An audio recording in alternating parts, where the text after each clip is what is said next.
I'd spent weeks picking out the perfect dress for Carl's cousin's fancy London wedding, a little black number, sleek, sophisticated, and honestly, I felt like $1,000,000 in it. That feeling lasted right up until an older woman, straight out of a Downton Abbey casting call, squinted at me outside the venue and asked, with a sniff that practically vibrated, "Are you a serv?" Yeah, that's how my evening started. Me, Aubrey from Glasgow, trying to enjoy a rare bit of sunshine and a quick cigarette outside a very posh London establishment, and I get hit with that. Carl's cousin was tying the knot and we'd trekked all the way down from Glasgow for it. His family, bless 'em, are proper upper-crust English, all politeness and murmured vowels. They'd been perfectly lovely, but there's always one, isn't there? One person who just has to make you feel like you've wandered in from another planet. The ceremony had just finished, and I'd slipped out for a moment of peace, needing a bit of fresh air and a quick smoke to steady my nerves. That's when she materialized. She was all pearls and tweed, with eyes that seemed to sweep over you, categorizing you on the spot, and clearly I'd been slotted into staff. I was genuinely taken aback. I mean, who just walks up to a guest at a wedding and asks if they're there to wait tables? My mouth went a little dry. A server? I managed, probably sounding more bewildered than offended at first. No, actually, I'm a guest. Carl's wife, to be precise. Her perfectly powdered face did this weird little twitch. You could see the gears grinding. Her eyes flicked down to my dress again, then back up to my face, as if trying to reconcile the two. Oh. Oh, dear me, she stammered, a faint blush starting to creep up her neck. I do apologize. It's just, well, your dress is very smart, and I thought you looked so terribly busy. Busy? I was standing there smoking. I felt my cheeks flush, a mix of humiliation and pure irritation bubbling up. I caught Carl's eye through the window, and he was doing his best impression of a man trying to disappear into the wall. My husband, bless his heart, was clearly mortified for me. She wasn't done, though. Still flustered, she called over a man who looked like a slightly less intimidating version of her.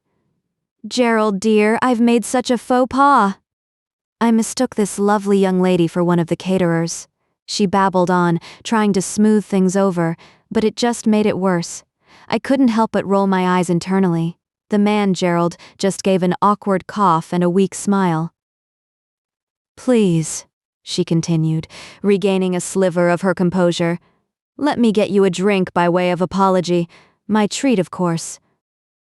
A free drink? Well, I wasn't going to turn that down. I gave her my most polite yet slightly barbed smile. "No, just a guest, love," I said, my Glaswegian lilt probably sounding extra pronounced to her refined ears, though if you're offering free champagne, I'm certainly not above accepting. Her face, which had been gradually returning to its original pallor, flared crimson again. She clearly understood the subtle jab. I watched, a little smugly as she spluttered out a meek right, "Champagne it is, then," before scurrying off towards the bar. I turned on my heel and went back inside, leaving her to stew in her own embarrassment. Carl met me with a genuinely concerned expression. "Aubrey, honey, are you okay? What was all that about?" I relayed the whole embarrassing incident, and he immediately pulled me into a hug. "Oh, Aubrey, don't let her get to you. It's her problem, not yours." "Your dress is gorgeous. You look absolutely stunning." His reassurance helped, a little, but a cold knot of humiliation still sat in my stomach. Was it my dress? Was it my accent? Was it just me? Later, I recounted the tale to Carl's cousin, the bride, who just rolled her eyes dramatically. "Oh, Aunt Beatrice? She does that.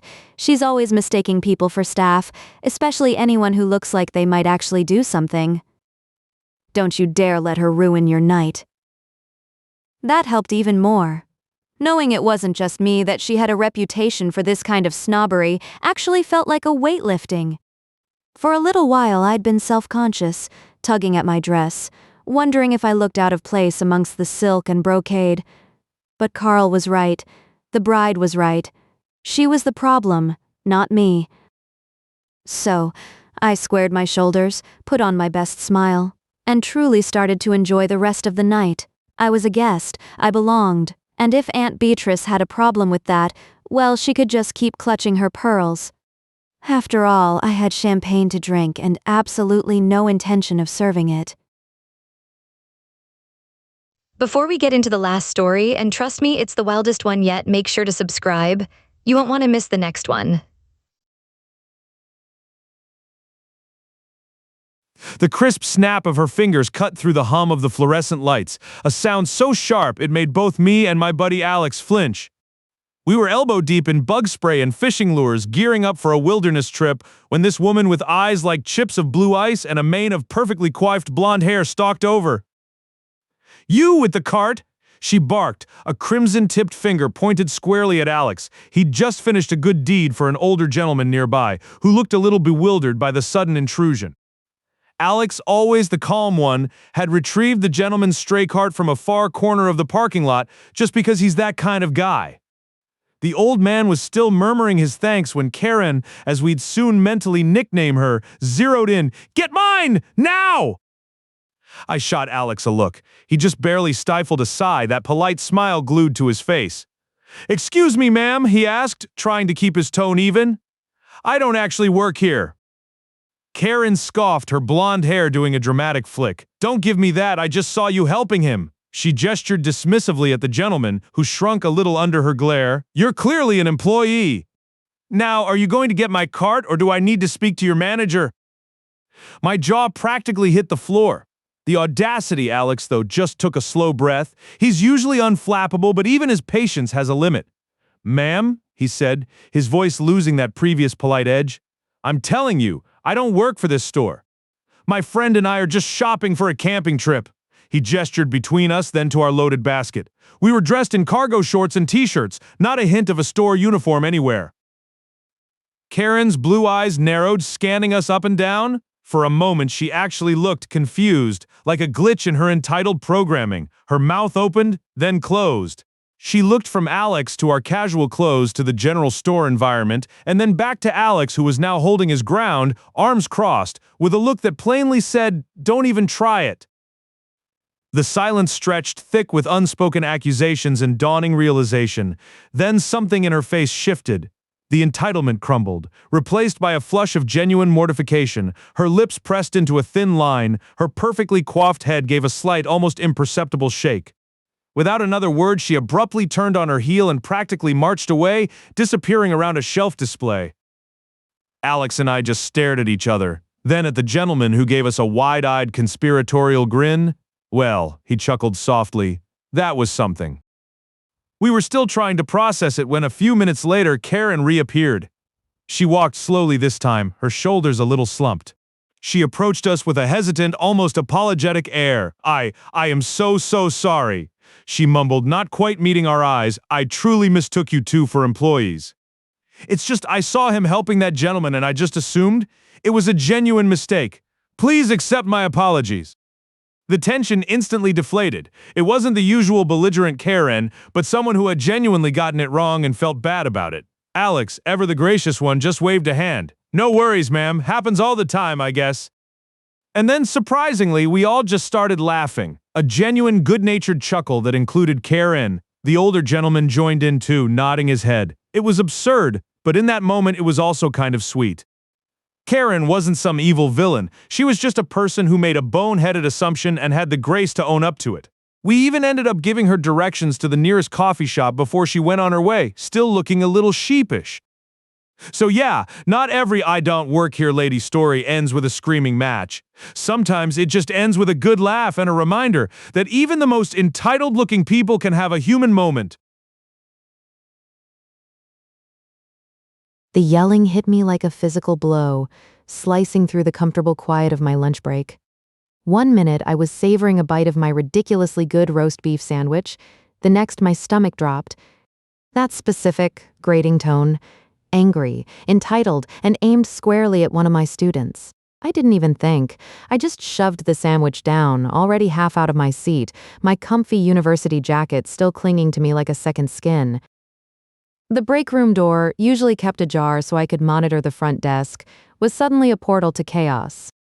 The sound escalated as I rounded the corner, and sure enough, there he was, a middle-aged man, red-faced, jabbing a finger inches from the face of May, one of our newest international student interns. May, bless her heart, was trying to maintain a professional composure, but her shoulders were hunched and her eyes wide with barely suppressed distress. This wasn't just a disgruntled client, this was a bully. And he picked the wrong person to bully. "Excuse me, sir," I interjected, stepping between them. My voice was calm, carefully modulated, the kind you use to de-escalate. "I'm Yolanda, the supervisor here at the International Center. Perhaps I can help you with your issue?" He stopped mid-sentence, turning his angry gaze on me. His eyes raked me up and down, lingering on my very official-looking, very university-branded jacket. "You?" he scoffed, a sneer twisting his lips. "You're just a student. Get me someone in charge. This little girl here can't help me, and neither can you." He gestured dismissively at May, then at me. "Oh, you did not just call me just a student." And May, this little girl, my jaw tightened, but I kept my expression neutral. I gave May a small, reassuring glance, subtly gesturing for her to step back, which she gratefully did. Then I turned my full attention to him, planting myself firmly in front of the desk, forming a human shield. "Sir," I repeated, my voice now a touch firmer, "I am the supervisor. Now, what seems to be the problem?" I knew from May's earlier attempts that he was probably here about an I-20 signature, a common but sometimes complex process for international students. I started to explain the procedure, attempting to bring some logic to the situation. But logic wasn't what he was after. He cut me off mid-sentence, his voice rising again. "I don't care about your procedures. I need this signed now. You students are all useless. Call your real supervisor." My patience, already thin, snapped. I held up a hand not in a polite request, but as a clear, firm command to stop. "Sir, I am the supervisor." My voice was low, controlled, but there was an edge of steel in it now. I made eye contact, letting him know I wasn't backing down. I tried to explain the I-20 process again, emphasizing the specific steps required. He just blew right past me, continuing his tirade. "I'm telling you, I need this done today. Get me someone who knows what they're doing. Where's the manager?"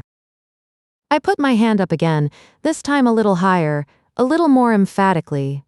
"I am the supervisor," I stated, each word delivered with icy precision, "and I've told you the process. If you continue to yell and refuse to listen, I will not be able to assist you." He actually laughed, a short, bitter bark. "You think you scare me? What are you going to do? Call your mommy." That did it. The comfy university jacket suddenly felt like a superhero cape, and I was done being nice. I didn't bother with the hand gesture this time. I simply reached for the desk phone, my gaze unwavering from his. "Sir," I said, my voice utterly devoid of warmth, "if you do not calm down and speak respectfully, or if you continue to impede our services, I will call campus security to have you escorted from the premises." He seemed to finally register the genuine threat in my tone. His bluster deflated a notch, his eyes darting between me and the phone in my hand. He opened his mouth, probably to launch another insult, but I was already punching in the numbers. "Campus security," I announced into the receiver, still watching him. "I have a disruptive individual at the International Center." That was all he needed to hear. His face contorted, a mix of fury and sudden panic, and he spun on his heel, muttering something unintelligible, and stormed out the door. The sudden quiet was deafening. I hung up, taking a deep breath. May, who had been hovering nervously, came forward, looking pale. "Are you okay, May?" I asked, my voice softening immediately. She nodded, still a bit shaken. A few minutes later, my boss, Dr. Evans, appeared at the door, looking rather unruffled for someone who'd just dealt with a raging customer. "Yolanda, a word?" he asked, beckoning me into his office. "Everything all right?" I asked, a bit sheepishly. He leaned back in his chair, a wry smile playing on his lips. "That gentleman?" he began. He approached me outside asking for someone competent. He described you as some student trying to play boss. Dr. Evans chuckled softly. I told him I was indeed the real supervisor he was looking for, and then I called campus police to formally escort him off campus property. He paused, his smile growing. You handled that perfectly, Yolanda. Really. But next time, he said, his eyes twinkling, the moment someone raises their voice and refuses to be reasonable, you don't even need to explain the process. You can kick him out immediately. I grinned.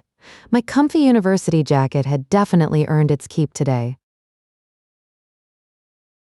Still in the mood for more? Watch this video next.